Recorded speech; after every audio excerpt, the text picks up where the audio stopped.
It is always recommended to do a reference search when you first power on your machine. From the main jog screen, press the reference key. You will notice that a menu appears prompting you with possible options. Press the cycle start button to continue the reference search on all axes. Press the escape key at any time to cancel.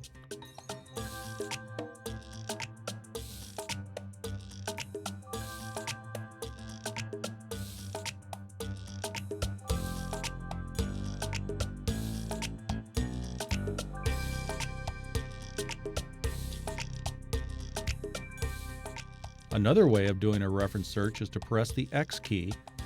Now press the reference key, followed by the cycle start button. This method allows you to reference search one axis at a time. You will need to repeat the process for all remaining axes. Now that machine reference is complete, let's review our demo part print, required machining operations, and tools needed to program the demo part we have selected for this video. Please note, in our demo, we will be working in inch units of measure only. We will refer to all dimensions as inches or thousandths of an inch when entering print data to the 8055 control. From our demo part print, you will see that we have a pattern of 4 drilled holes, one centered internal rectangular pocket and one external custom profile. Now shown are the part dimensions and coordinates needed to program this demo part to completion.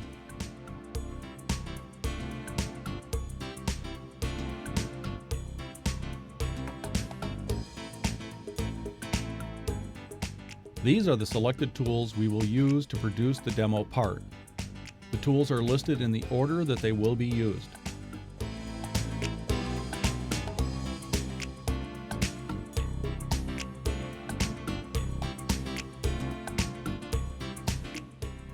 Tool number 1 is a 1-inch diameter end mill, and we will be using this tool to surface mill our part surface.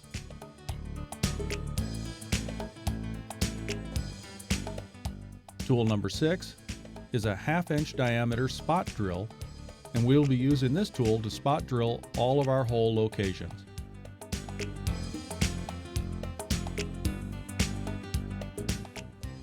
Tool number 7 is a 1/2-inch diameter drill, and we will be using this tool to drill all of our hole locations.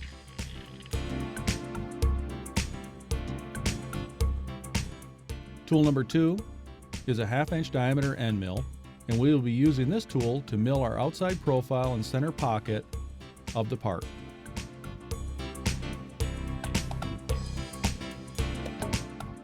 Our raw material size for this job is 6 inches by 6 inches by 1 inch aluminum. We will grip 1/8 inch of the bottom surface in our work vise so we can machine as many continuous steps without removal or flipping of the workpiece.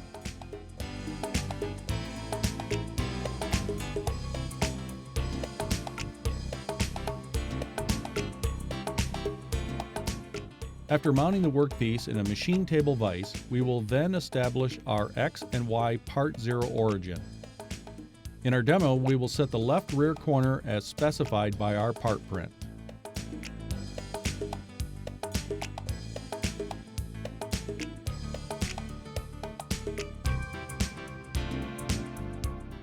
After the X and Y part 0 has been established, we will then advance to the tool setup procedures. Tool 0 reference to the part surface and radius of the tool will need to be set.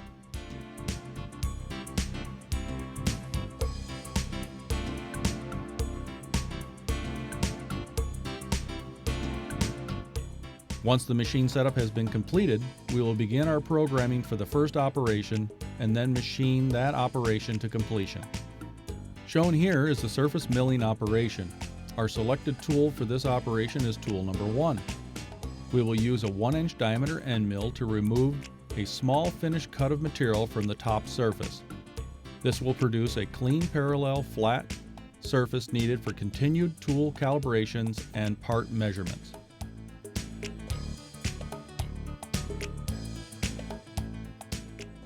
When completed, we will establish the remaining Tool 0 references to this new part surface that has just been machined.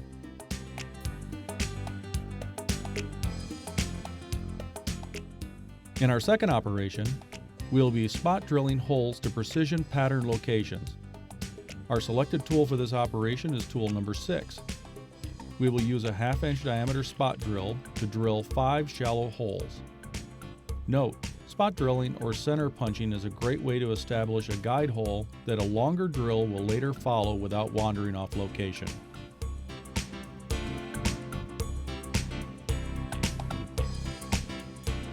After all spot drilling is complete, we will then move to our third operation of drilling 4 perimeter holes. Our selected tool for this operation is tool number 7. We will use a 1/2 inch diameter drill bit to drill through on our 4 previously spot drilled perimeter locations.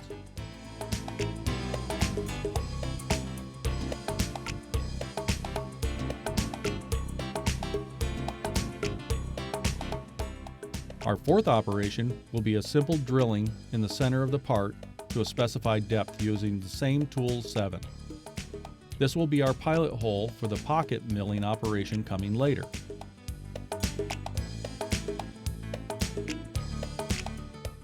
After all drilling has been completed, our fifth operation is to custom profile the outside. Our selected tool for this operation is tool number 2. We will use a 1/2 inch diameter end mill with flute length of 1 inch. This operation will require the use of the Fagor profile editor to solve complex and missing geometry not given on our demo part print. Multiple depths of cuts will be required to complete this machining operation.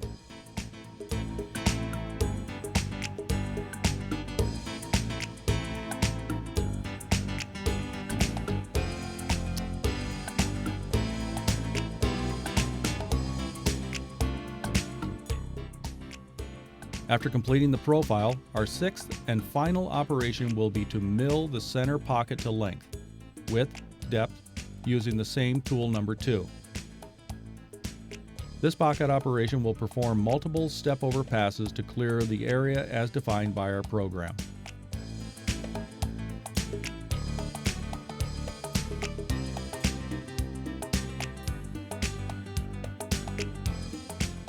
This concludes our preview of the machining operations, tools, and programming steps we will be using in this video. Please feel free to rewind, pause, and review the previous information as needed before advancing further in this demo video. It is now time for us to do our machine setup. We will start with the calibrating of our X and Y axes part 0. In our example, we will use an edge finder with a stylus radius of 200 thousandths of an inch. Press the Escape key until we are on the main menu screen. Let's calibrate the X-axis first. Using the jog key or the hand wheel, jog the X-axis until you touch the part. Once the tool has made contact with the workpiece, press the X-axis key. Then type the radius of the tool as a plus or minus distance so the current tool's center is the proper distance from X0. In our example, we will type negative 200 thousandths of an inch and press Enter to activate the new X-axis part 0. To calibrate the Y-axis, jog the Y-axis until you touch the part. Once the tool has made contact with the workpiece, press the Y key. Then type the radius of the tool as a plus or minus distance so the current tool's center is the proper distance from Y0. In our example, we will type positive 200 thousandths of an inch and press Enter to activate the new Y-axis part 0. The final machine setup step is to calibrate the tool. In our example, we will calibrate tool number 1. Press the tool calibration key. Select the tool you want to calibrate by pressing the T key followed by the tool number 1 and press the cycle start button to execute. The axes should now move to the tool change position. The CNC will dwell and wait for you to finish the tool change. When done, confirm the tool change is complete by again pressing the cycle start button. The CNC now updates the active tool on screen and we can continue. Next, using the jog keys or the hand wheel, jog tool number 1 to the top of the part surface.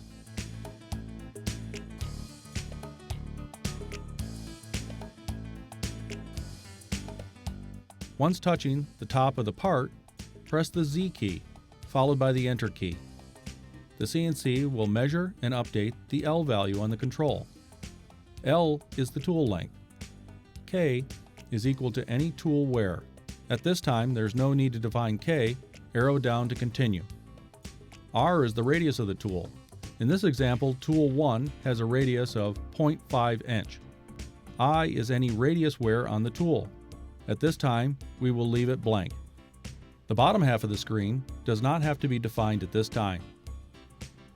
To confirm that we have done a proper machine setup and everything has been calibrated correctly, jog the Z-axis up until we are clear of the part.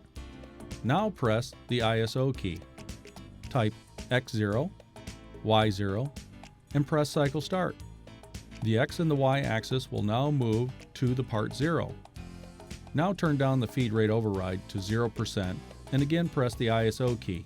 Type Z0 and press the cycle start. At this time, slowly turn up the feed rate override switch to approach the part surface with the tool. Note, please stop the command at any time by pressing cycle stop or returning the feed rate override switch back to 0 if tool collision with the workpiece is detected. If the tool length was calibrated correctly, it should look like this. We will now save the part 0 to our 0 offset table. From the main menu, press the reference key twice to bring up the table. Select the G54 offset using the up and down arrows. Press Recall to update the table. Press Enter to save and activate the G54 offset data. Note, in most machine setups, tools will have different calibrated lengths, but will all share the same common X and Y part 0 that you have already established. Press Escape to go back to the main menu. In this section, we will show you how to cancel and recover tool offsets. To cancel a tool offset, from the main menu, press the ISO key. Type G53 and press cycle start. You will notice that the large axis coordinates and the small axis coordinates match. This shows all offsets have been canceled, as part 0 and machine 0 are the same values. To recover the part 0 you previously established, go back to the ISO mode, type G54 and press cycle start. This will again activate our G54 offsets that were previously established earlier in our machine setup.